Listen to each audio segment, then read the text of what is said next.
हर खबर पर होगी आपकी पकड़। डाउनलोड कीजिए ABP live app. Delhi border पर जमे किसानों के आंदोलन का आज छठा दिन। किसानों ने की दिल्ली 5 पॉइंट सील करने की तैयारी। सरकार ने आज दोपहर बातचीत के लिए बुलाया। केंद्रीय कृषि मंत्री नरेंद्र तोमर के मुताबिक आज दोपहर 3 बजे विज्ञान भवन में किसान प्रतिनिधियों से बातचीत होगी। किसान नेताओं को मिला सरकार से आज बातचीत का न्योता। किसान नेता बोले, सुबह 8 बजे हमारी बैठक, उसमें हम सरकार के न्योते पर कोई फैसला लेंगे। सरकार और किसान संगठनों के बीच जो बातचीत होगी उनमें उन सभी नेताओं को बुलाया गया है जो पहले दौर की बातचीत में भी शामिल रहे थे। दिल्ली पुलिस ने 27 नवंबर को सिंघू बॉर्डर पर हुए टकराव में किसानों के खिलाफ दंगे का केस दर्ज किया। अलीपुर थाने में एफआईआर। किसानों पर पुलिस पर पथराव और दिल्ली में जबरन घुसने का आरोप। पिछले 5 दिनों से दिल्ली हरियाणा सिंधु बॉर्डर पर डटे पंजाब के हजारों किसान कल किसान संगठनों ने प्रेस कॉन्फ्रेंस करके कहा था, हम यहां निर्णायक लड़ाई लड़ने आए हैं। पंजाब और हरियाणा से अभी तक किसानों के जत्थे पहुंच ही रहे हैं दिल्ली। पश्चिमी यूपी के किसान भी अब दिल्ली यूपी बॉर्डर पर जम गए हैं। हरियाणा की कई खाप भी किसानों के लिए आगे आ गई हैं। किसानों के तेवर को देखते हुए सिंधु और टिकरी बॉर्डर आवाजाही के लिए बंद किया गया है। गाजीपुर गाजियाबाद बॉर्डर पर भी भारी सुरक्षा है। बैरिकेडिंग पर ही किसानों ने गुरु पर्व की मोमबत्ती जलाई। आंदोलन कर रहे किसानों के समर्थन में आए ट्रांसपोर्टर्स भी हड़ताल की धमकी दी। किसान बोले, हमारे मन की बात सुने मोदी।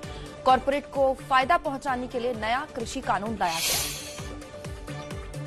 वाराणसी के मंच से पीएम मोदी ने प्रदर्शन कर रहे किसानों को बताई कृषि कानून की अच्छाइयां। कहा, किसान गलतफहमी के शिकार। विपक्षियों ने बरगलाया, गलत चीजें बताई। किसानों के समर्थन में सांसद हनुमान बेनीवाल का बड़ा ऐलान। अमित शाह को चिट्ठी लिखकर कहा, किसान कानून वापस हो वरना एनडीए में रहने पर विचार करना होगा। किसानों के प्रदर्शन की वजह से दिल्ली की सीमा पर बाड़ों के साथ बच्चे भी किलोमीटर पैदल चलने को मजबूर। पुलिस के रूट डायवर्ट करने से भी जाम से जनता को भारी दिक्कत। पीएम मोदी ने अपने संसदीय क्षेत्र वाराणसी में मनाई देव दीपावली। 11 लाख दियों से जगमगाए गंगा के घाट। मोदी बोले, काशी की ऊर्जा, भक्ति और शक्ति को कोई नहीं बदल सकता। मोदी ने काशी विश्वनाथ मंदिर में पूजा अर्चना के बाद पीएम कॉरिडोर प्रोजेक्ट का जायजा लिया, जिसके बाद दीपदान किया। पीएम मोदी और सीएम योगी ने क्रूज से चेत सिंह घाट पर लेजर शो देखा। शिव भक्ति में लीन दिखे मोदी। सारनाथ में भी लेजर एंड साउंड शो का आनंद लिया। वाराणसी के राजघाट से मोदी बोले, 100 साल से भी पहले माता अन्नपूर्णा की जो मूर्ति काशी से चोरी हो गई थी वो फिर वापस आ रही है। माता अन्नपूर्णा एक बार फिर से अपने घर लौट रही है। महादेव की नगरी काशी में पूरी तरह शिव भक्ति में लीन दिखे प्रधानमंत्री। शिव भक्ति से जुड़ा एक वीडियो भी उन्होंने ट्विटर पर शेयर किया जो बहुत वायरल है। काशी में बोले, मोदी विरोध करने वालों ने राम मंदिर और काशी में कॉरिडोर का भी विरोध किया था, लेकिन आज भगवान की कृपा से मंदिर बन रहा है। वाराणसी से पीएम मोदी ने बिना नाम लिए चीन और पाकिस्तान पर बोला हमला। कहा, सीमा पर घुसपैठ हो, विस्तारवादी ताकतों का दुस्साहस या देश तोड़ने की साजिशें, भारत सबको जवाब दे रहा है। गंगा किनारे से मोदी का परिवारवाद की राजनीति पर भी अटैक। बोले, कुछ पार्टियों के लिए विरासत मतलब परिवार, हमारे लिए विरासत मतलब देश की धरोहर। जम्मू कश्मीर में जिला विकास परिषद के दूसरे चरण के लिए आज 43 सीटों पर वोटिंग होनी है। पहले चरण में 52% मतदान हुआ था। अनुच्छेद 370 खत्म होने के बाद राज्य में ये पहला चुनाव है। जेएनयू की पूर्व छात्रा नेता सहला रशीद के पिता ने बेटी को बताया एंटी नेशनल। डीजीपी को लिखी चिट्ठी। 3 करोड़ रुपए गैरकानूनी तरीके से लेने के आरोप लगाए। बेटी शहला से जान का खतरा भी बताया। शहला रशीद ने पिता की चिट्ठी पर प्रतिक्रिया देते हुए इसे आधारहीन और घृणित मानसिकता बताया। शहला ने ट्वीट कर कहा, परिवार में ऐसा होता नहीं है जैसा मेरे पिता ने किया है। कश्मीर के आईजी विजय कुमार शहला के पिता के दावे पर बोले, सत्यापन के लिए अब्दुल राशिद शोरा के चिट्ठी को श्रीनगर के एसएसपी को भेजा गया। ग्रेटर हैदराबाद नगर निगम की 150 सीटों के लिए आज वोटिंग। 4 दिसंबर को नतीजे आएंगे। बीजेपी ने चुनाव में पूरी ताकत झोंकी हुई है। योगी आदित्यनाथ के हैदराबाद को भाग्यनगर बनाने के ऐलान पर रामदेव भी बोले, हैदराबाद समेत उन सभी राज्यों के नाम बदले जाएं जिनका नाम मुगलों और अंग्रेजों ने रखा। बीजेपी का कर्नाटक में हिंदू कार्ड, बीजेपी की येदियुरप्पा सरकार में मंत्री ईश्वरप्पा बोले, किसी भी जाति का उम्मीदवार मंजूर, लेकिन मुस्लिम को कभी टिकट नहीं देंगे। मध्य प्रदेश में भी नाम बदलने की राजनीति, प्रदेश के प्रोटेम स्पीकर और बीजेपी नेता रामेश्वर शर्मा की मांग, ईदगाह हिल्स का नाम गुरु नानक टेकरी हो, कांग्रेस ने बताया विभाजनकारी। एमपी के रीवा में कथित लव जिहाद मामले ने तूल पकड़ लिया है, कार्रवाई न होने पर पुलिस के खिलाफ सड़क पर बजरंग दल मोर्चा संभाले हुए है, आंदोलन उग्र करने की चेतावनी दी। मंदसौर में दलित की बारात रोके जाने के मामले में 8 दबंगों पर केस दर्ज, अपने इलाके से जाती बारात में दूल्हे को घोड़ी से जबरन उतारा था, पुलिस के साये में शादी हुई। प्रख्यात समाजसेवी बाबा आमटे की पोती डॉक्टर शीतल आमटे की महाराष्ट्र के चंद्रपुर में संदिग्ध हालत में मौत, जहर से इंजेक्शन लगाकर खुदकुशी का शव, पुलिस जांच कर रही है। बिहार के भागलपुर में वांटेड अपराधी दिव्यांशु को पकड़ने पहुंची पुलिस टीम पर देसी बम से हमला, ट्रेनी आईपीएस और डीएसपी की छापेमारी, हमले के बावजूद अपराधी को दबोचा। एरिक्सन की एक रिपोर्ट के मुताबिक अगर स्पेक्ट्रम नीलामी अगले साल से शुरू हुई तो भारत में 2026 तक होंगे 35 crore 5G connections. Reliance capital ने करीब 24 करोड़ के टर्म लोन के ब्याज भुगतान पर डिफॉल्ट किया, एचडीएफसी और एक्सिस बैंक ने दिया था लोन। रेटिंग एजेंसी फिच का दावा, अगले एक साल में और 5 से 7 करोड़ घट सकते हैं वोडाफोन आइडिया के ग्राहक, एयरटेल और जियो को इसका फायदा मिलेगा। E commerce company Amazon Bharat में अपने कर्मचारियों को देगी 6,300 करोड़ रुपए तक का विशेष बोनस, एक ब्लॉग पोस्ट में अमेजॉन ने इसका ऐलान किया है। पाकिस्तान में अल्पसंख्यकों पर होते अत्याचारों के बीच इमरान खान ने फिर झूठ बोला, इस्लामाबाद में बोले, चर्च हो, मंदिर हो, गुरुद्वारा हो, सब हमको प्रोटेक्ट करेंगे। नेपाल के बाद चीन के रक्षा मंत्री ने किया पाकिस्तान का भी दौरा, पाक आर्मी की झूठी तारीफ की, इससे पहले सैन्य मदद का समझौता कर वन चाइना नीति के लिए ओली की पीठ थपथपाई। बहरीन में फॉर्मूला 1 रेस के दौरान 250 की स्पीड पर 2 हिस्सों में टूटी कार, फिर आग के गोले में बदली, मौत के मुंह से बचे फ्रांसीसी ड्राइवर, रुमेन हाथ और टखना जला। रंग लाई अमेरिकी पॉप स्टार चेर की पहल, दुनिया के सबसे अकेले हाथी कावन को तन्हाई से मिला छुटकारा, 35 साल बाद पाकिस्तान से कंबोडिया अपने साथियों के बीच पहुंचा। इस वक्त एक बड़ी खबर आ रही है, बड़ी खबर कोरोना को लेकर है। कोरोना को लेकर चीन का झूठ एक बार फिर बेनकाब हो गया है। लीक हुए दस्तावेजों पर डॉक्टरों के एक दल ने दावा किया है कि चीन ने शुरुआती दौर में न सिर्फ कोरोना को छिपाने की कोशिश की, बल्कि मरने वालों का आंकड़ा भी छिपाया। इस दस्तावेजों की पुष्टि सीएनएन ने की है। बड़ी बात यह है कि पिछले कई महीनों से दुनिया के कई देश, खास तौर पर अमेरिका, प्रमुखता से इस बात को कहता रहा है कि वायरस चाइनीज इसीलिए है क्योंकि न सिर्फ चीन ने लापरवाही बरती, शुरुआत में इस वायरस को छुपाने की कोशिश की, बल्कि मौत के आंकड़े अब तक छुपा रखे हैं। चीन के वुहान से दुनिया में फैला है कोरोना। रिपोर्ट के मुताबिक इस रिपोर्ट में दावा किया गया है कोरोना को लेकर चीन की जो झूठ है उसकी पोल खुल गई है और चीन ने कोरोना से जुड़े हुए आंकड़े न केवल छिपाने की कोशिश की बल्कि मरने वालों का भी आंकड़ा छिपाया। सुबह 6:30 बजे की शुरुआत नमस्ते भारत में सवाल के साथ कि किसानों के साथ किसने किया अच्छा, लेकिन उससे पहले एक बड़ी खबर आपको बता देते हैं। आखिरकार किसान संगठनों और सरकार के बीच बातचीत का रास्ता साफ होता दिख रहा है।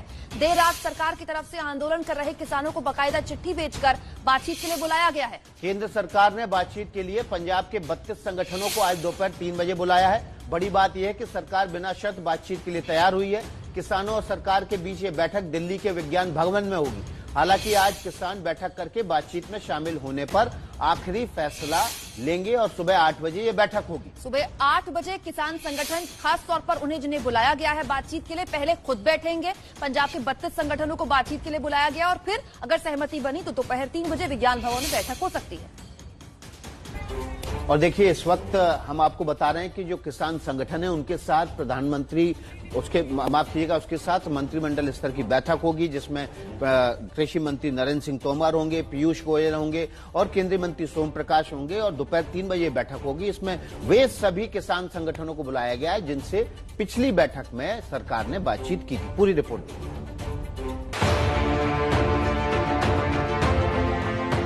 आज खत्म होगी दिल्ली की घेराबंदी। किसान सरकार में सुलह के आसार। बिना शर्त बातचीत को सरकार तैयार।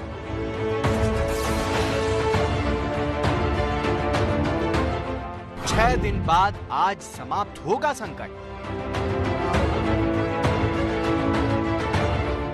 राजधानी के रास्ते पर 5 दिनों से डेरा डाले किसानों के लिए सोमवार रात वो खबर आ गई जिसका इंतजार हो रहा था।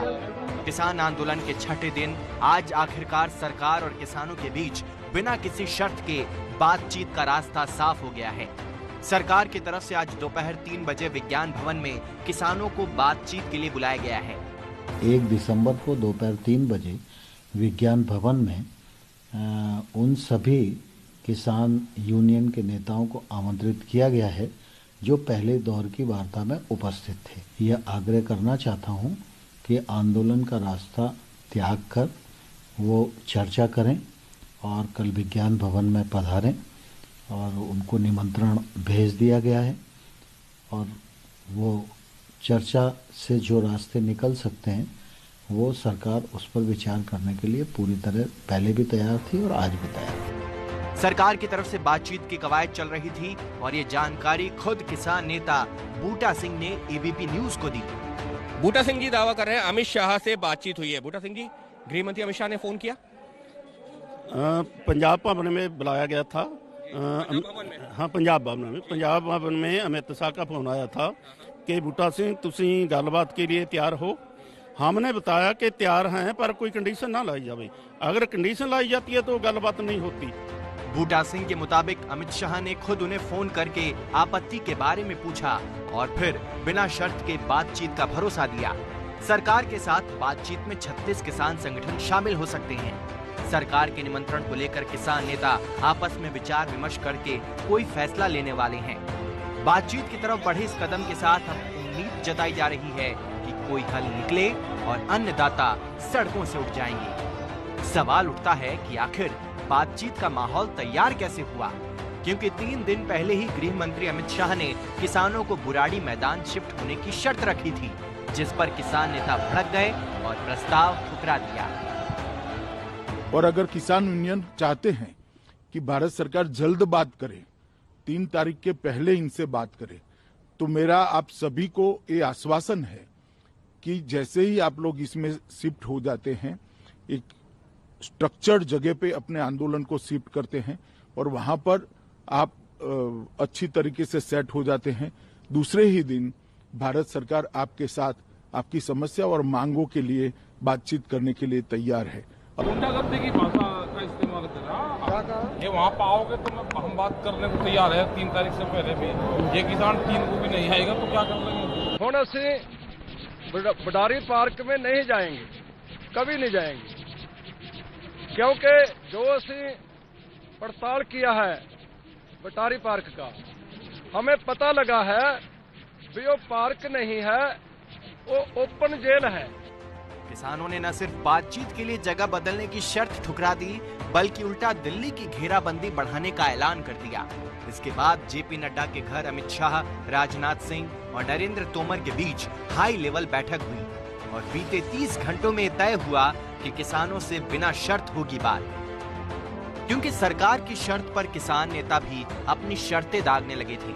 उनका कंडीशनल इन्विटेशन था, उसको रद्द किया कि कंडीशन हम नहीं मानेंगे। आज उनका कवायद शुरू हो गया दूसरा, हम जहां हैं वहां ही डटे रहेंगे, वहां डटे नहीं रहेंगे। ऐसे आगे भी प्लान करेंगे, आज रात को भी करेंगे, कल फिर सुबह करेंगे कि आगे कैसे बढ़ना है और इसको पीछे जाने का नहीं है। और ना ही ऐसा कोई कंडीशन जिससे हमें लगे कि वो फंसा रहे हैं हमें, वो मानने वाले हैं। फिलहाल किसानों का दबाव रंग लाया और केंद्र सरकार बातचीत को बिना शर्त तैयार हो गई। लेकिन बड़ा सवाल ये है कि क्या बातचीत सफल होगी, क्योंकि किसानों की मांगे मानना केंद्र के लिए आसान नहीं होगा। 3 सबसे मुश्किल मांगे हैं। कृषि कानून वापस लिया जाए, न्यूनतम समर्थन मूल्य पर लिखित आश्वासन मिले, बिजली बिल संशोधन रद्द किया जाए। किसान अपनी इन मांगों पर अब भी अड़े हुए हैं, जबकि सरकार नए कृषि कानून को फायदे की फसल बता रही है। अब जबकि टेबल टॉक का रास्ता साफ होता दिख रहा है, ऐसे में देखना होगा कि इस बातचीत से क्या निकलता है। आज की बातचीत के बाद टकराव खत्म हो सकता है और बातचीत फेल होने की स्थिति में आंदोलन और तेज भी हो सकता है। देखिए, इस वक्त हमारे साथ हमारे सहयोगी जैनेंद्र सीधे जुड़ गए हैं ग्राउंड जीरो से, जहां पर रात को 12 बजे सरकार की तरफ से किसानों को चिट्ठी भेजी गई। इस चिट्ठी भेजने के बाद वहां क्या हुआ, ये हाल जानते हैं। जैनेंद्र, जब चिट्ठी पहुंची तो क्या हलचल हुई वहां पर और अभी क्या हालात हैं? 8 बजे की बैठक की तैयारी है? जी बिल्कुल विकास जी, 8 बजे की बैठक है किसान संगठनों की और उस बैठक में ही सरकार की तरफ से जो प्रस्ताव आया है उस पर क्या आधिकारिक स्टैंड है वो साफ होगा। हालांकि जो संकेत है वो साफ है कि किसान संगठन बातचीत के लिए जाएंगे, क्योंकि इस बार सरकार का जो प्रस्ताव है वो बिना शर्त है। पहली बार सरकार ने कहा था कि आप सारे जो आंदोलनकारी हैं वो बुराड़ी मैदान में इकट्ठे हो जाइए और इसके बाद विज्ञान भवन में बातचीत होगी। वो चिट्ठी गृह सचिव ने लिखी थी, लेकिन तब बुराड़ी मैदान वाला शर्त जो है वो खारिज कर दिया था किसानों ने। इस बार जो चिट्ठी आई है देर रात, वो कृषि सचिव ने किसान संगठनों के नाम लिखी है। पंजाब के 32 जैनेंद्र, आप जानकारी भी देते रहिएगा और साथ में तस्वीरें भी दिखाते रहिएगा कि सुबह सुबह किस तरह का वहां माहौल है, क्या हालात वहां पर हैं। रात में आप बताते भी रहिए कि इस वक्त वहां पर स्थिति क्या है बातचीत को लेकर। बिल्कुल जी कुमकुम, मैं पहले सवाल का जवाब दे लूं, इसके बाद मैं तस्वीरें भी दिखाऊंगा। देर रात जो चिट्ठी आई है वो कृषि सचिव की चिट्ठी है, जिसमें कि 3 बजे विज्ञान भवन बुलाया गया है पंजाब के 32 किसान संगठनों को। देखना यह है कि क्या सरकार का ये प्रस्ताव जो है ये रंग लाता है। जो बातें आप बता रहे हैं विकास जी, ये जानकारी रात में आ चुकी है। कहा जा रहा अभी आप माहौल बताइए आसपास का, और अगर आपके साथ कुछ किसान हैं तो उनसे बातचीत करवा दीजिए हमारी। जी बिल्कुल, सुबह का वक्त है। सुबह गुरबानी, यहाँ पर गुरबानी का जाप चल रहा है और चाय आदि वितरित की जा रही है। सुबह लोग उठे हैं और फिलहाल कोई बहुत विशेष हलचल नहीं है। दिन चढ़ने के बाद जो है वो यहाँ पर हलचल शुरू होती है। हमारे साथ एक किसान है, ये बताइए कि आज उम्मीद करें कि आज बातचीत से रास्ता निकलेगा और ये जो दिल्ली को चारों तरफ से आप लोगों ने घेरा हुआ है उसमें थोड़ी राहत मिलेगी। मैं तो चाहता हूँ कि निकले कोई। हाँ, माननी चाहिए बात प्रधानमंत्री को, ये कानून अच्छे नहीं है। हमारी बात भी सुननी चाहिए है। जब भी बोलता अपने मन की बोलता है, हमारे मन की बात नहीं सुनता है। पहले हमारे मन की बात सुने, फिर अपने मन की बात बताए। तो पहले 2 दौर की बातचीत हो चुकी है जिसमें कोई नतीजा नहीं निकला। आज की बैठक को लेकर के क्या उम्मीद है? अं पहले भी अफसोस प्रकट करते हैं नहीं निकला, हुण भी उम्मीद करते हैं निकलेगा। ठीक है, तो देखिए किसानों को उम्मीद है कि नतीजा निकलेगा। ये लोग भी घर बार से दूर दिल्ली में डेरा डाले हुए हैं ताकि जी बिल्कुल बातचीत होगी तभी बात बनेगी। अच्छी बात यह है कि वो गतिरोध खत्म होने की अब कम से कम एक सार्थक पहल तो हो रही है। लगातार आप नजर बनाए रखिएगा जैनेंद्र। 6 दिनों से चल रहे किसान आंदोलन पर आखिरकार सरकार की तरफ से कृषि मंत्री सामने आए हैं। कल कृषि मंत्री ने एबीपी न्यूज से बातचीत की। ये बातचीत इसलिए महत्वपूर्ण हो जाती है क्योंकि आज दोपहर 3 बजे जो बैठक होने वाली है किसान संगठनों और सरकार के बीच, वहां भी कृषि मंत्री मौजूद हैं। मेरे सहयोगी विकास भदौरिया स्टूडियो से निकलकर कृषि मंत्री के दफ्तर गए और उनसे बात की। सुनिए क्या है बातचीत। किसानों ने दिल्ली के मुहाने पर आकर घेरा डाल दिया है और अब किसान दिल्ली को सील करने की तैयारी में हैं। हमारे साथ केंद्रीय कृषि मंत्री नरेंद्र सिंह तोमर हैं। पहली बार इस पूरे संकट के दौरान वो एबीपी न्यूज से बात करने के लिए सामने आए हैं। नरेंद्र सिंह जी, आपका एबीपी न्यूज में बहुत बहुत स्वागत है। लेकिन जो किसान कह रहे हैं कि एमएसपी के क्लॉज को सरकार संशोधन करके कृषि बिल में डाल दे तो उनकी जो दिक्कतें हैं उनका अंत हो जाएगा, क्योंकि उनका कहना है कि इस नए कानून से एमएसपी खत्म हो जाएगी। देखिए, ये सिर्फ एक भ्रम है। एमएसपी कभी भी कानून का हिस्सा नहीं थी और माननीय प्रधानमंत्री नरेंद्र मोदी जी ने और मैंने स्वयं भी राज्यसभा और लोकसभा के फ्लोर पर देश को आश्वस्त किया है कि एमएसपी जारी रहेगी। इसमें किसी के मन में कोई शंका होना ही नहीं चाहिए। दूसरा, मोदी जी ने आने के बाद एमएसपी को बढ़ाया। स्वामीनाथन साहब की रिकमेंडेशन के अनुसार लागत पर 50% मुनाफा जोड़कर अब एमएसपी घोषित की जाती है। ये मोदी जी की एमएसपी के प्रति जो प्रतिबद्धता है उसका परिचायक है। और अगर आप देखेंगे तो 2014 से लेकर अब तक एमएसपी पर जितनी खरीद हुई है, इसकी यूपीए सरकार के 10 साल से भी कोई तुलना नहीं हो सकती। अभी तक लगभग भारत सरकार 7 लाख करोड़ से अधिक की खरीद कर चुकी है और ये यूपी सरकार के कार्यकाल से लगभग दुगनी राशि है। लेकिन किसान ये भी कह रहे हैं कि एपीएमसी एक्ट जो है वो मंडियां खत्म कर देगा, एमएसपी खत्म हो जाएगी, तो हम जाएंगे कहाँ? हमारी तो जमीन भी बड़े उद्योगपतियों को देने की इस एक्ट के तहत साजिश हो गई है। नहीं, मैं समझता हूँ ये सिर्फ भ्रम ही है। कुल मिला के आप देखिए कि एक्ट तो लोकसभा और राज्यसभा से पारित होने के बाद, राष्ट्रपति जी के हस्ताक्षर होने के बाद लागू हो गया है। लागू हो गया तो उसके बावजूद भी एमएसपी पर खरीफ की फसल की खरीद हुई कि नहीं हुई?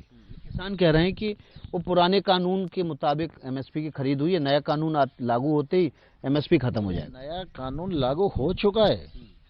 नया कानून जो है वो एपीएमसी को अतिक्रमित नहीं करता है।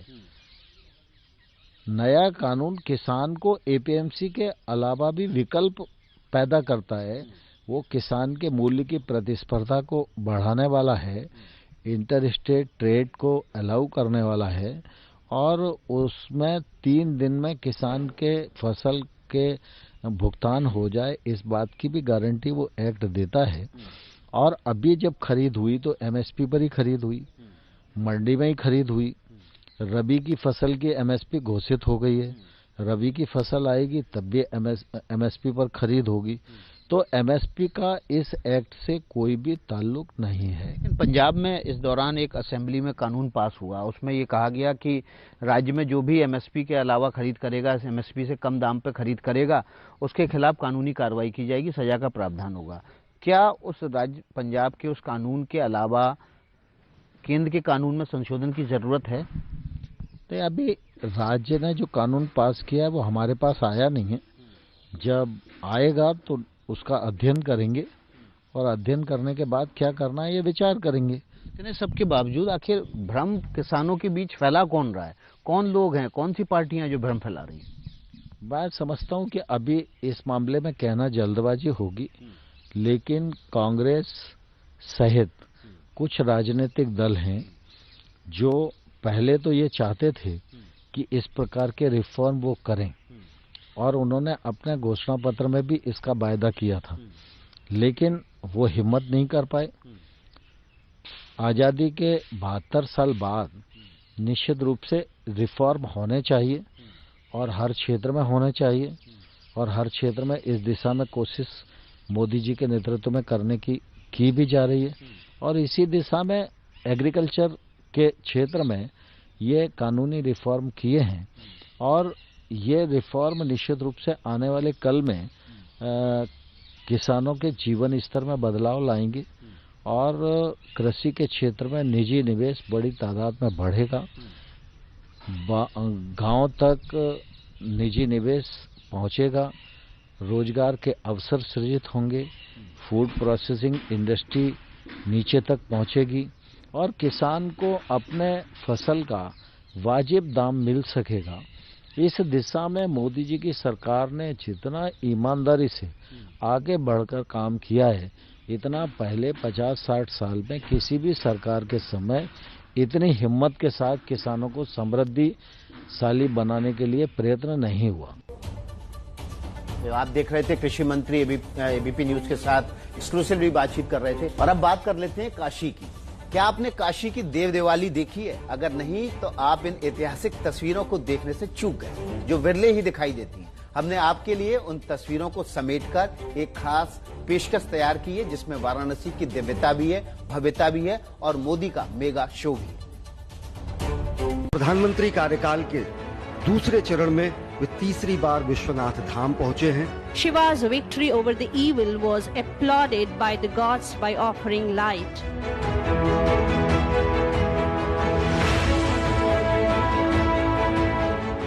संसदीय क्षेत्र के लोग अपने प्रिय प्रधानमंत्री, अपने प्रिय प्रतिनिधि, अपने प्रिय सांसद नरेंद्र मोदी को अपने बीच पाकर आसमान पर कार्तिक पूर्णिमा का चमकता चांद और जमीन पर 15 लाख दियों से जगमगाती बाबा विश्वनाथ की धरती। ये है काशी की देव दीपावली। इस खास दिन के लिए प्रधानमंत्री मोदी खुद वाराणसी पहुंचे। हर हर महादेव। मोदी की इस काशी यात्रा का केंद्र रहा अलकनंदा क्रूज, जिस पर सवार होकर प्रधानमंत्री ने ललिता घाट से राजघाट के बीच 12 किलोमीटर का सफर पूरा किया। जगमगाते घाटों के बीच गंगा की लहरों पर चलता ये क्रूज काशी के विकास की नई कहानी कह रहा था। प्रधानमंत्री मोदी यूपी के सीएम योगी आदित्यनाथ के साथ क्रूज के ऊपरी हिस्से पर मौजूद थे।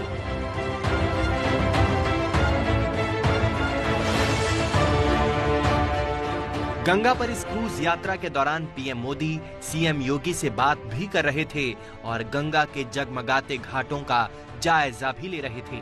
इस दौरान प्रधानमंत्री मोदी ने कई बार लोगों का अभिवादन भी किया।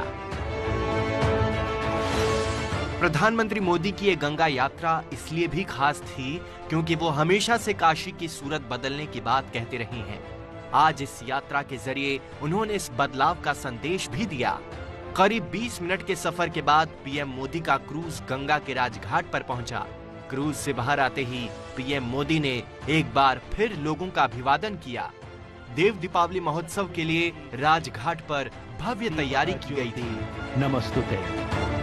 दीप दीपावली का शुभारंभ माननीय प्रधानमंत्री श्री नरेंद्र मोदी द्वारा ये दीप जलाकर। प्रधानमंत्री मोदी ने पहला दिया जलाकर देव दीपावली महोत्सव का शुभारंभ किया। इसके साथ ही गंगा के सभी घाटों पर असंख्य दीप जल उठे।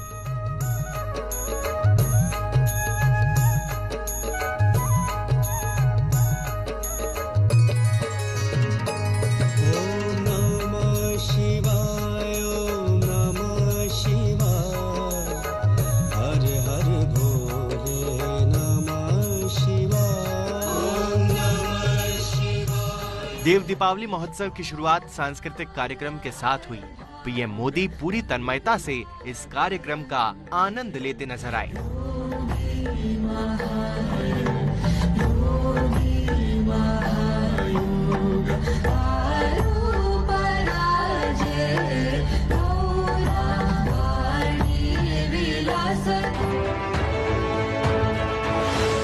प्रधानमंत्री के तौर पर नरेंद्र मोदी का ये 23वां वाराणसी दौरा था, लेकिन देव दीपावली में ये पहली बार वाराणसी आए थे।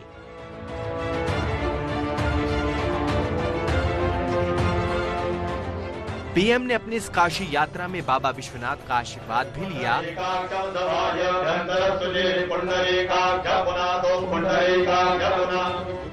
और मंदिर कॉरिडोर प्रोजेक्ट को भी देखने गए। जब काशी ने तय किया था कि बाबा के दरबार तक विश्वनाथ कॉरिडोर बनेगा, भव्यता दिव्यता के साथ साथ श्रद्धालुओं की सुविधा को भी बढ़ाया जाएगा। विरोध करने वालों ने तब इसे लेकर भी काफी कुछ कहा था, बहुत कुछ किया भी था, लेकिन आज बाबा की कृपा से काशी का गौरव पुनर्जीवित हो रहा है। देव दीपावली पर पीएम मोदी ने यूपी के लोगों को NH-19 वाराणसी प्रयागराज 6 लेन परियोजना की सौगात भी दी। विकास की तेज रफ्तार का एक नया अध्याय इस राजमार्ग के लोकार्पण के माध्यम से।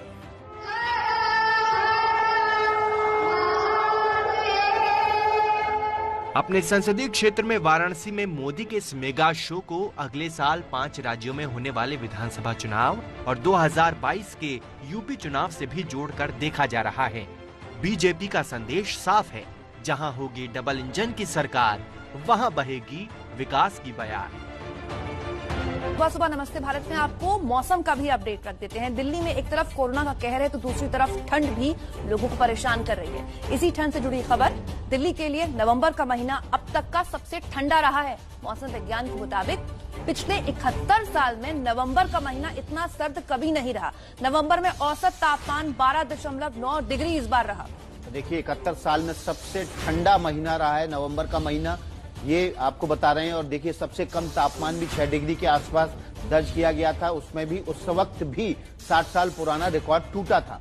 इस वक्त की बड़ी खबर है, 71 साल में सबसे ठंडा महीना नवंबर का रहा है। इस बार ठंड पहले ही पड़ना शुरू हो गई थी। लगातार हम आपको बता रहे थे पहाड़ों पर जब जब बर्फबारी हुई तो उत्तर भारत ने ठंड को अपने जकड़ में लिया और सबसे ठंडा महीना रहा। ये नवंबर का महीना सबसे ठंडा, जो जानकारी हम दे रहे हैं देश की राजधानी दिल्ली के लिए था। और विकास और मैं कल ही बात कर रहे थे कि नवंबर में तो दिसंबर की ठंड पड़ रही है और देखिए यही खबर सामने। एक बड़ी खबर आ रही है, ये बड़ी खबर हैदराबाद से है। आज हैदराबाद नगर निगम चुनाव के लिए वोटिंग है। वोटिंग शुरू हो गई है। ग्रेटर हैदराबाद नगर निगम की 150 सीटों के लिए मतदान हो रहा है। 4 दिसंबर को नतीजे आएंगे। नतीजे बीजेपी ने चुनाव में अपनी पूरी ताकत झोंक रखी है और ये दावा किया जा रहा है कि बीजेपी इस बार हैदराबाद के नगर निगम चुनाव के जरिए दक्षिण और आंध्र प्रदेश तेलंगाना में रास्ता साफ करेगी। इस वक्त की बड़ी खबर है, हैदराबाद नगर निगम चुनाव के लिए वोटिंग शुरू हो गई है।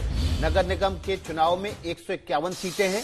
अभी फिलहाल इनमें से 99 सीटों पर टीआरएस काबिज है, जबकि 44 सीटों पर ओवैसी की पार्टी AIMIM का कब्जा है। 2 सीटों पर बीजेपी काबिज है। इस बार बीजेपी ने पूरा जोर लगाया है। बीजेपी का कहना है कि इस बार वो हैदराबाद में निजाम और नवाब की संस्कृति को खत्म करेंगे। इस वक्त की बड़ी खबर आपको बता रहे हैं, वो ग्रेटर हैदराबाद के निगम चुनाव जो राष्ट्रीय राजनीति का केंद्र बन गए थे। देश के गृहमंत्री से लेकर बीजेपी के राष्ट्रीय अध्यक्ष से लेकर तमाम बड़े नेता रोड शो कर रहे थे, प्रचार कर रहे थे। रोहिंग्या से लेकर पाकिस्तान तक हर तरह का मुद्दा इस चुनाव में उठा। जिन्ना तक विरोधियों ने बता दिया ओवैसी को। लेकिन इन सब के बीच आज एक आम हैदराबादी तय करेगा कि ये शहर आखिर किसका होगा। निगम चुनाव में क्या एक बार फिर से टीआरएस की तूती बोलती है, दूसरे नंबर पर क्या AIMIM रहता है, ये बड़ा सवाल होगा जिसका जवाब आज मतदाता दे देंगे। आइए अब आपको देश में कोरोना की स्थिति भी बता देते हैं। क्यों दिल्ली सरकार का जांच पर जोर और कैसे मुंबई में कोरोना के आंकड़े अब सुधर रहे हैं। 1 मिनट में पूरी खबर।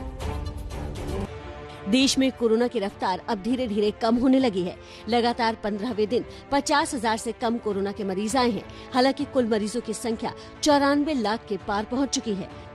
24 घंटे में 38,772 नए कोरोना मरीज, 443 लोगों की कोरोना से मौत। कुल कोरोना मरीजों की संख्या 94,31,000 से अधिक हुई। अगर बात राजधानी दिल्ली की करें तो कोरोना के मामलों में गिरावट दर्ज की गई है। 24 घंटे में 3,726 नए मामले आए, 108 लोगों की मौत हुई। कुल मरीजों की संख्या 5,70,000 के पार। वहीं दिल्ली सरकार ने टेस्टिंग की प्रक्रिया पर जोर देते हुए सभी प्राइवेट लैब्स में RT-PCR की कीमत तय कर दी है। अब लोगों को जांच के लिए 2400 के बदले 800 रुपए ही देने होंगे। वहीं सरकारी संस्थाओं में निःशुल्क जांच की सुविधा दी गई है। सबसे ज्यादा कोरोना की मार झेल रहे मुंबई में स्थिति बेहतर होती नजर आ रही है।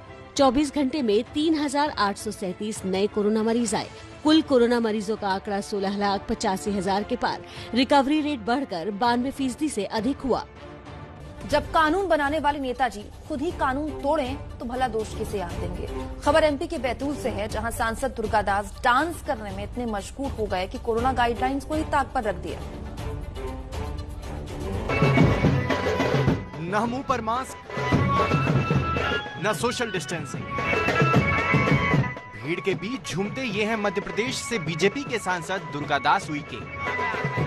माननीय जी ने अपनी ही सरकार के बनाए नियम को खुलेआम तोड़ा, वो भी तब जब मध्य प्रदेश में मास्क नहीं पहनने पर 10 घंटे की अस्थायी जेल में भेजा जा रहा है। मौका था आदिवासियों के बीच दीपावली मिलन समारोह का, जिसमें बतौर मुख्य अतिथि सांसद महोदय शामिल हुए। यहाँ 1, 2, 3, 4 या 5 नहीं बल्कि 50 से ज्यादा लोग एक साथ जमा हैं।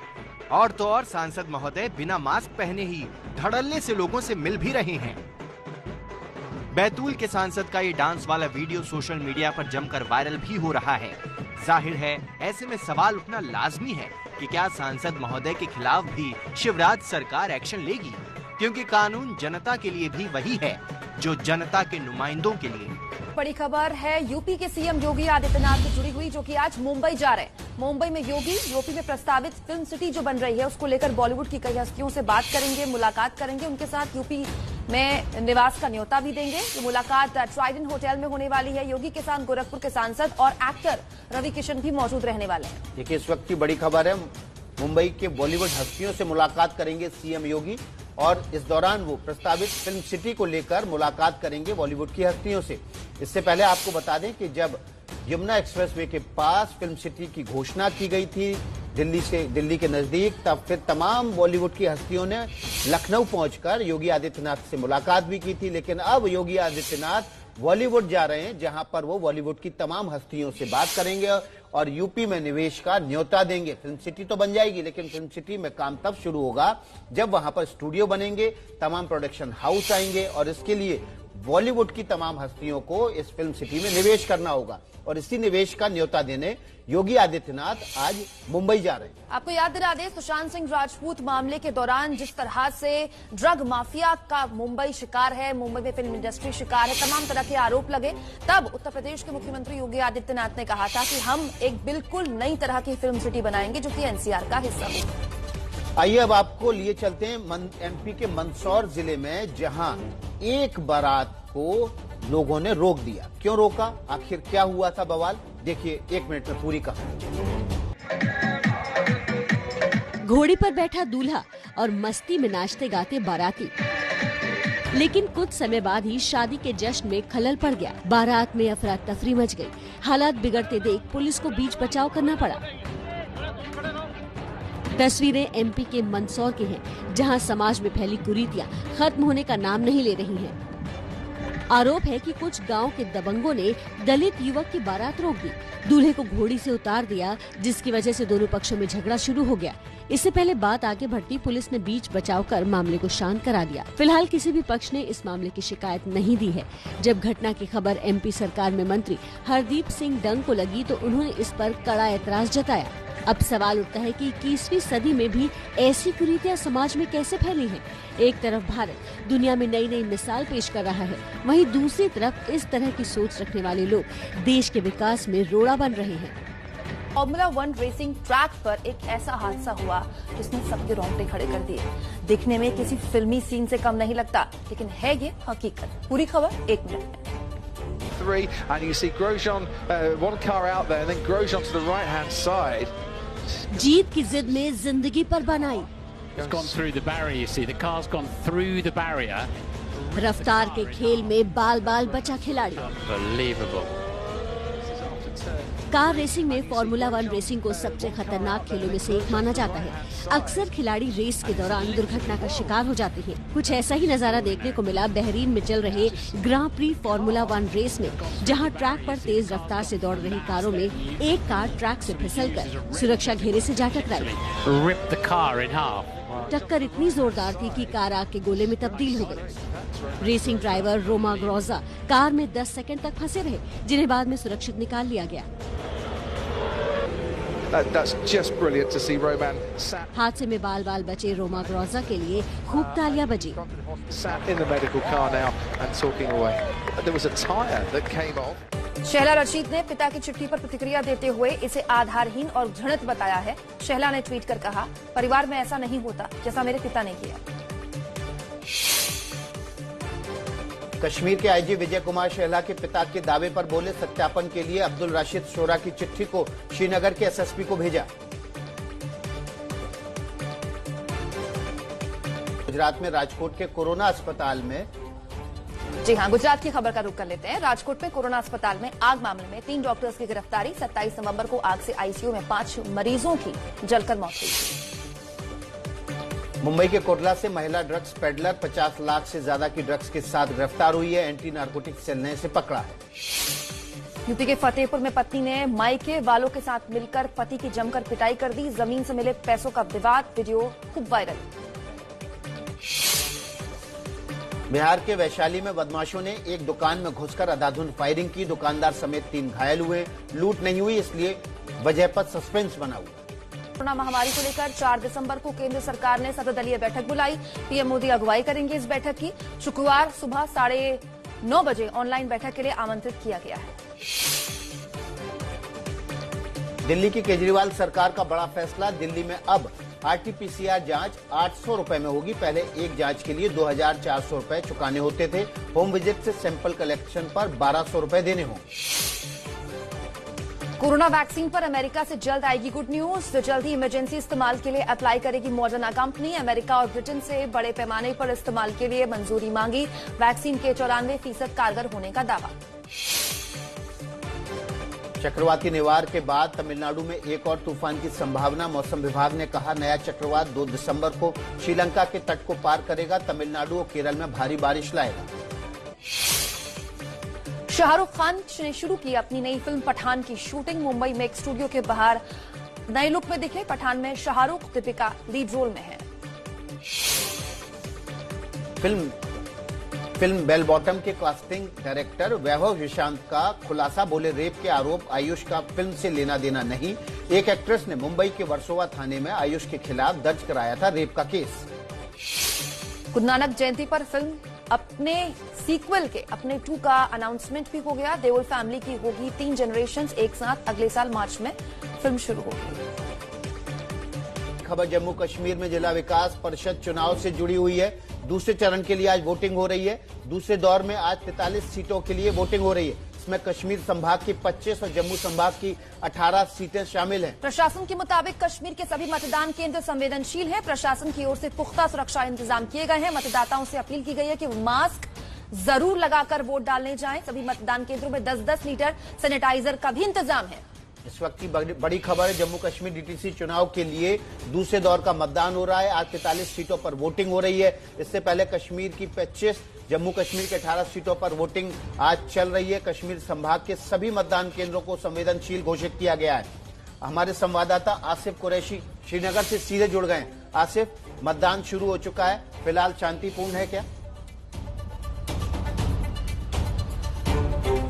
विकास, देखिए ठंड का असर फिलहाल मतदान पर पड़ता हुआ दिख रहा है, क्योंकि काफी ज्यादा ठंड कश्मीर घाटी में पड़ रही है और जो इलेक्शन कमीशन की तरफ से सुबह 7 बजे का टाइम रखा गया है उस पे कहीं ना कहीं ठंड का असर पड़ रहा है। और अभी जो मतदान है वो नाक के बराबर ही शुरू हुआ है। जैसे जैसे ही दिन चढ़ेगा लोगों की संख्या जो है वो बढ़ेगी। हमने पहले चरण में भी देखा सुबह 7 से लेकर 7:30 या तकरीबन 7:45 बजे तक काफी कम संख्या में लोग मतदाता केंद्रों पर आए थे, लेकिन बाद में ये संख्या काफी बढ़ के और कुल 52% लोगों ने पहले चरण के मतदान में हिस्सा लिया। इस बार के चुनाव में जो 25 सीटें कश्मीर घाटी में 18 जम्मू में हैं, उनमें कश्मीर घाटी में तकरीबन 4 लाख लोग जो है आज अपने मत का प्रयोग करेंगे और सभी 10 जिलों में जो है वोटिंग होगी। और हालांकि जो सबसे बड़ी चिंता है वही सुरक्षा को लेकर है, कि सभी पोलिंग स्टेशन जो है वो ऐसे इलाकों में है जो आप लगातार नजर बनाए रखिए। ठंड बहुत ज्यादा है तो अभी वहां पर लोग नहीं पहुंचे। उम्मीद है दोपहर तक धूप खिलने के बाद पहुंचे। जम्मू से हमारे सहयोगी अजय बाजलू जुड़ गए। जम्मू में क्या हालात अजय? तस्वीरें भी दिखाते रहे और जानकारी भी देते रहे। देखिए अभी जो है जम्मू में भी काफी ठंड है, लेकिन इस ठंड के बावजूद हम इस समय जम्मू के सांबा सेक्टर में हैं और आप देख सकते हैं यहाँ पर ये जो लोकतंत्र का पर्व है इस पर लोग किस तरह से शमूलियत भाग लेने आ रहे हैं। लाइनें लगातार बढ़ रही हैं और यहाँ पर सुरक्षा के भी कड़े इंतजाम किए गए हैं, क्योंकि जिस तरह से हमने देखा कि पाकिस्तान लगातार इन चुनावों में गड़बड़ी फैलाने की आशंका से साजिशें रचता रहा है, तो उसके चलते यहाँ पर न केवल जम्मू कश्मीर पुलिस बल्कि अर्धसैनिक बलों की भी ड्यूटी लगाई गई है। और लोग आप देखिए, और इसमें सबसे दिलचस्प तस्वीर महिलाओं की है जो सुबह सुबह, क्योंकि इस समय घर में महिलाओं को काफी काम रहते हैं, लेकिन उस सब के बावजूद यहाँ पर लोग जो हैं वो यहाँ पर लगातार आ रहे हैं। ये पोलिंग स्टेशन के अंदर की तस्वीरें हैं और इसके बाहर भी अगर मैं आपको कहूं तो यहाँ पर एक खुमार सा चढ़ गया है लोगों में इन चुनावों को लेकर और लगातार लोगों का यहाँ आना बदस्तूर जारी है। और इन लोगों में युवाओं के साथ साथ महिलाएं जो हैं वो अच्छी खासी तादाद में हिस्सा ले रही हैं। और यहाँ पर आप तस्वीरें देख रहे हैं जम्मू के सांबा सेक्टर की। ये वही सांबा सेक्टर है जहां से लगातार पाकिस्तान। जी अजय, आप नजर बनाए रखिए इस खबर पर। एबीपी न्यूज आपसे अपील करता है अगर आप जम्मू कश्मीर में हैं तो वोट करने जरूर जाइए और जमहूरियत की इस सबसे बड़े जश्न में जरूर शामिल हुए। जमहूरियत का जश्न हैदराबाद शहर भी मना रहा है। आज हैदराबाद नगर निगम चुनाव के लिए वोटिंग जारी है। सुबह 7 बजे से वोटिंग शुरू हो चुकी है। लगभग आधे घंटे से ऊपर का वक्त हो गया है। ग्रेटर हैदराबाद नगर निगम 150 सीटों के लिए मतदान हो रहा है। 4 दिसंबर को नतीजे आएंगे। बीजेपी ने इस बार चुनाव में पूरी ताकत झोंकी है। सीधा सवाल बीजेपी लगातार न सिर्फ ओवैसी से पूछ रही है बल्कि टीआरएस से भी पूछ रही है। 150 सीटों के लिए वोटिंग जारी। देखिए, हैदराबाद नगर निगम के चुनाव के लिए न केवल बीजेपी ने पूरी ताकत झोंकी, टीआरएस और ओवैसी ने भी अपनी पूरी ताकत झोंकी थी। फिलहाल वहां वोटिंग चल रही है। हमारी संवाददाता पिंकी राजपुरोहित हैदराबाद से सीधे जुड़ गई है। पिंकी का रुख करते हैं। पिंकी, वोटिंग शुरू हो चुकी है, बड़ा चुनाव है इस बार, ट्रायंगुलर फाइट दिख रही है।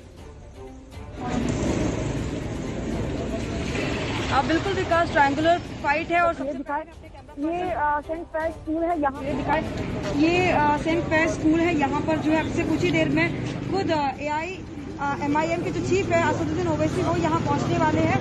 आधे घंटे से ऊपर का वक्त हो चुका है। लोग यहाँ पे जो है अब ज्यादा नहीं दिखाई दे रहे हैं, इक्का दुक्का लोग आ रहे हैं, लेकिन वोटिंग जो है वो शुरू हो चुकी है। जिस तरह का ताकत जो है इस बार तीनों पार्टियों ने झोंक दी थी, खासतौर पर बीजेपी ने जिस तरह से इस पूरे मुकाबले को जो है त्रिकोणीय मुकाबला बना दिया है, उसने इस हैदराबाद के GHMC चुनाव को जो है काफी दिलचस्प बना दिया है और नगर निगम के जो चुनाव है उसको नेशनल लेवल के चुनाव बनाकर रख दिया है।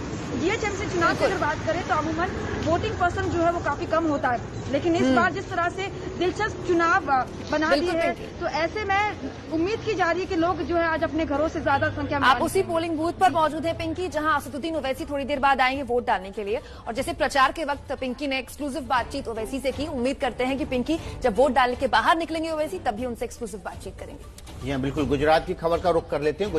और अब एक ऐसे हाथी की खबर जिसने पूरी दुनिया को जैसे अपने साथ जोड़ लिया हो। एक ऐसी खबर हम आपको दिखाने जा रहे हैं जो आपके दिल को छू जाएगी। क्या आप 35 साल तक अकेले रह सकते हैं? जाहिर जवाब होगा ना, लेकिन पाकिस्तान में इंसान का साथी, सबसे अच्छा दोस्त माने जाने वाला हाथी 35 साल से अकेला था। अब उसका अकेलापन दूर हो गया है। एक फिल्म किसी की जिंदगी को कहां से कहां तक पहुंचा सकती है, इसकी मिसाल है ये दोनों तस्वीरें। एक तरफ 1971 में आई फिल्म हाथी मेरे साथी, तो दूसरी ओर पाकिस्तान में दुनिया का सबसे तन्हा हाथी, वो हाथी जिसके लिए पूरी दुनिया में मुहिम चली।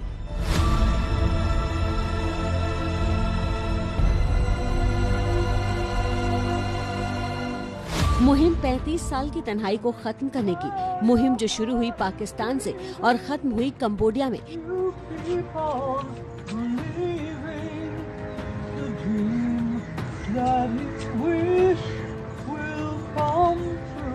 जिसकी जिंदगी बदलने के लिए हॉलीवुड स्टार ने भी एड़ी चोटी का जोर लगा दिया। अपने आप में मस्त कांवा की कहानी शुरू होती है साल 1985 से। ये वो साल था जब पाकिस्तान के फौजी तानाशाह जब बेटी के प्यार के खातिर जनरल जिया को तोहफे में मिला श्रीलंका का नन्हा कांवा। 1 साल की उम्र में कांवा को पाकिस्तान भेज दिया गया और यहीं से शुरू हुआ कांवा की तन्हाई का कारवां। जिया की बेटी को तो उसके पिता ने खुशी दे दी, लेकिन 1 साल के कांवा को उसके परिवार से अलग कर दिया गया और कांवा पाकिस्तान में कैद हो गया। कांवा के साथ उसकी एक साथी लाई गई, लेकिन 2012 में उसकी भी मौत हो गई और कांवा हमेशा के लिए तन्हा रह गया। और तभी से कांवा को वर्ल्ड्स लोनलीएस्ट एलिफेंट यानी दुनिया का सबसे अकेला हाथी कहा जाने लगा। कांवा पाकिस्तान में एकमात्र एशियाई हाथी रह गया, लेकिन 35 साल बाद कांवा के कारवां की तस्वीर बदल गई।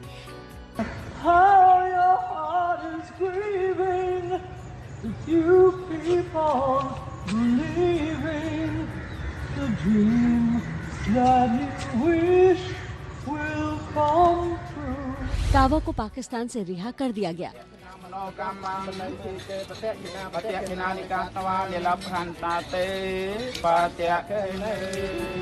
कांवा कंबोडिया पहुंच चुका है, जहां वो अपने जैसे लोगों को देख सकेगा, अपने साथियों के साथ घूम सकेगा, खेल सकेगा।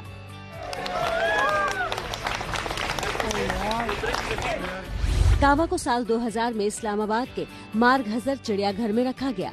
कई रिपोर्ट्स और टेस्ट में खुलासा हुआ कि पाकिस्तान के जू में कांवा की देखरेख सही तरह से न होने पर उसकी सेहत काफी बिगड़ती जा रही है।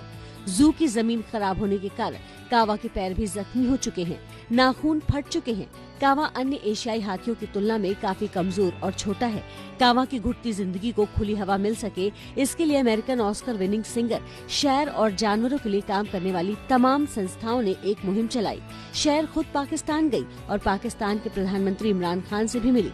इसके बाद आखिरकार लंबे समय की लड़ाई के बाद अकेलेपन से जूझ रहा बेजुबान कांवा अपनों के बीच पहुंच गया है। पाकिस्तान सरकार ने कांवा को कंबोडिया भेजने की हरी झंडी दे दी। कावा विमान के जरिए पाकिस्तान से कंबोडिया पहुंचा, जहां खुद सिंगर शेर भी कावा के स्वागत के लिए पहुंची। शेर ने कावा के लिए गाना गाया।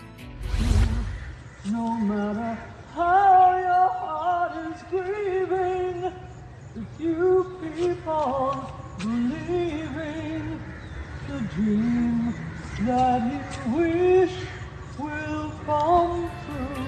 कावा को पाकिस्तान से कंबोडिया लाने में कुल $4 लाख यानी करीब 2 करोड़ 29 लाख रुपए खर्च किए गए। कंबोडिया में कावा के आने पर लोगों ने खुशी मनाई।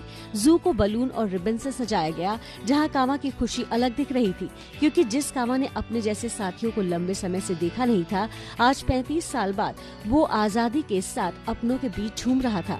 अब कावा का कारवां अपने साथियों के बीच गुजरेगा। इस वक्त एक बड़ी खबर आ रही है, किसान आंदोलन से जुड़ी हुई अहम खबर है। आंदोलनकारी किसान हरियाणा दिल्ली के सिंधु बॉर्डर पर जमे हुए हैं, तो दिल्ली के बुराड़ी में कई किसान मौजूद हैं। बुराड़ी में जो किसान हैं, उन्हें आज दोपहर 3 बजे होने वाली सरकार की बैठक से बहुत उम्मीद है। बुराड़ी के इन किसानों का कहना है कि वो उम्मीद करते हैं कि सरकार उनकी बात मान ले, वरना संघर्ष तो जारी रहेगा ही। तो 2 बातें हम आपको बता रहे हैं। एक तो आज जो बातचीत होनी है उसको लेकर 8 बजे पहले किसानों में बंधन होना है। वहीं बुराड़ी में भी कुछ किसान हैं जो उम्मीद कर रहे हैं कि बातचीत से कुछ सार्थक निकल कर आ जाए। इस वक्त की बड़ी खबर है, किसान आंदोलन के तमाम संगठनों की सरकार के साथ दोपहर 3 बजे विज्ञान भवन में बैठक होनी है। उस बैठक से पहले 8 बजे इन किसान संगठनों की अपनी बैठक है, ताकि वो निर्णय ले सकें कि सरकार से किन मुद्दों पर बातचीत करनी है। लेकिन इस बीच बुराड़ी में जो किसान संगठन बैठे हैं, जो किसान बैठे हैं, उन्होंने उम्मीद जताई है कि आज जो सरकार के साथ बातचीत होनी है वो बातचीत से कोई रास्ता निकल सकेगा। आज आंदोलन का 6ठा दिन है। किसान फिर वही कह रहे हैं कि सरकार बातचीत से हमारी बात मान ले। आज 3 बजे बैठक है कृषि मंत्री नरेंद्र सिंह तोमर की उन सभी 32 पंजाब किसान संगठन के प्रतिनिधियों के साथ, जिनसे आज बातचीत होगी, वार्ता होगी और तय किया जाएगा कि क्या फैसला लेना है। तो आज हमारे साथ इस वक्त हम बुराड़ी में मौजूद है और यहाँ पर वो पंजाब से आए हुए किसान भाई मौजूद हैं जो लगातार 3 दिन से अपने आंदोलन पे डटे हुए हैं। उन्हीं से जानते हैं कि क्या कहना है। सर, आज वार्ता होगी, बातचीत होगी, बैठक के बाद पता चलेगा क्या होने वाला है, क्या होगा आगे, क्या कहना है इस पर, किस तरह से देखते हैं, क्या उम्मीद लगा रहे हैं? ये तब बैठक होने के बाद पता चलेगा कि क्या होता है। हम उम्मीद लगाते हैं कि जो हमारा प्रेसिडेंट है उनको समझाना चाहिए हिंदुस्तान, क्योंकि ये खेती प्रधान, इंडिया का खेती प्रधान है, उसको समझाना चाहिए कि किसान दुखी है, किसानों की बात मान लेनी चाहिए। उम्मीद तो ये करते हैं। आगे देखो, हम तो संघर्ष पर डटे हुए हैं, ऐसे ही डटे रहेंगे। जो नहीं मानेंगे तो ऐसे ही डटे रहेंगे। हमारे पास राशन है, 6 मंथ का राशन है और आ जाएगा पीछे से। आज की बैठक से क्या उम्मीद है? आज की बैठक के ਅਸੀਂ ਤਾਂ ਇਹ ਉਮੀਦ ਕਰਦੇ ਹਾਂ ਕਿ ਸੱਚੇ ਪਾਤਸ਼ਾਹ ਉਹਨਾਂ ਨੂੰ ਬੁੱਧੀ ਬਖਸ਼ੇ, ਮਤ ਬਖਸ਼ੇ, ਉਹ ਸਾਡੀਆਂ ਜੋ ਕਿਸਾਨਾਂ ਦੀਆਂ ਜਾਇਜ਼ ਮੰਗਾਂ ਉਹਨਾਂ ਨੂੰ ਮੰਨ ਲਏ, ਅਸੀਂ ਵੀ ਖੁਸ਼ ਰਹੀਏ, ਹਿੰਦੁਸਤਾਨ ਵੀ ਖੁਸ਼ ਰਵੇ, ਸਰਕਾਰ ਵੀ ਖੁਸ਼ ਰਵੇ। ਪ੍ਰਧਾਨ ਮੰਤਰੀ ਇੱਕ ਦੇਸ਼ ਦਾ ਮਾਤਾ ਪਿਤਾ ਹੁੰਦਾ ਹੈ, ਉਸਨੇ ਦੇਸ਼ ਕੋ ਸਾਰਿਆਂ ਕੀ ਨਿਗਾਹ ਰੱਖਣੀ ਹੁੰਦੀ ਹੈ। ਉਹ ਜਦੋਂ ਇੱਕ ਤਰਫਾ ਦੇਖਦਾ ਨਾ, ਉਦੋਂ ਕਲੇਸ਼ ਪੈਂਦਾ ਹੈ। ਉਹ ਧਰਤੀ ਤੋਂ ਲੈ ਕੇ ਆਕਾਸ਼ ਤਾਈਂ ਇੱਕੋ ਹੀ ਨਿਗਾਹ ਨਾਲ ਵੇਖੇ, ਅਮੀਰ ਲੋਕਾਂ ਨੂੰ ਵੇਖੇ, ਜਿਹੜੇ ਵਪਾਰੀਆਂ ਨੂੰ ਸਾਰਾ ਕੁਝ ਦੇਣਾ ਚਾਹ ਰਿਹਾ ਹੈ, ਉਹ ਉਹਨਾਂ ਨੂੰ ਕੱਲਿਆਂ ਨੂੰ ਨਾ ਦੇਵੇ, ਉਹ ਇਹਨਾਂ ਨੂੰ ਵੇਖੇ ਜਿਹੜੇ। यहाँ पर लगातार उम्मीद लगाई चल रही है। तो हैदराबाद निगम में इस वक्त लोग हैदराबाद के वोट कर रहे हैं। शहर में किसकी बनेगी सरकार, इसके लिए वोट हो रहा है। और असदुद्दीन ओवैसी अभी कुछ देर पहले ही पोलिंग स्टेशन पहुंचे। अपने मत का इस्तेमाल करते हुए उन्होंने कहा कि हैदराबाद के लोग बड़ी संख्या में जमहूरियत के इस जश्न में शामिल हों। असदुद्दीन ओवैसी ने लोगों से वोट डालने की बड़ी संख्या में अपील की। नगर निगम के चुनाव के लिए वोटिंग सुबह 7 बजे से जारी है। ओवैसी कुछ देर पहले की तस्वीरें हम आपको दिखा रहे हैं, देखिए। ओवैसी अंदर गए, उन्होंने ईवीएम के जरिए अपने मत का इस्तेमाल किया। आगे वो अधिकारी के पास गए पर्चा दिखाते हुए। उसके बाद बाहर आकर उन्होंने मीडिया से मुखातिब होकर किसी पार्टी के लिए तो बात नहीं की, क्योंकि मॉडल कोड ऑफ कॉन्डक्ट लगा हुआ है, चुनाव आचार संहिता लागू होती है। लेकिन उन्होंने साफ तौर पर कहा कि हैदराबादी का फर्ज है कि वो बड़ी संख्या में बाहर आए और वोट करें।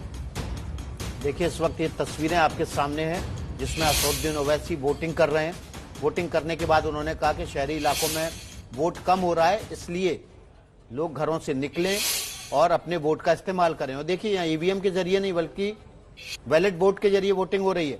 ये बक्से में अपना वोट डालते हुए असदुद्दीन ओवैसी, ईवीएम के जरिए नहीं, बैलेट बॉक्स के जरिए, बैलेट पेपर के जरिए वोटिंग हो रही है।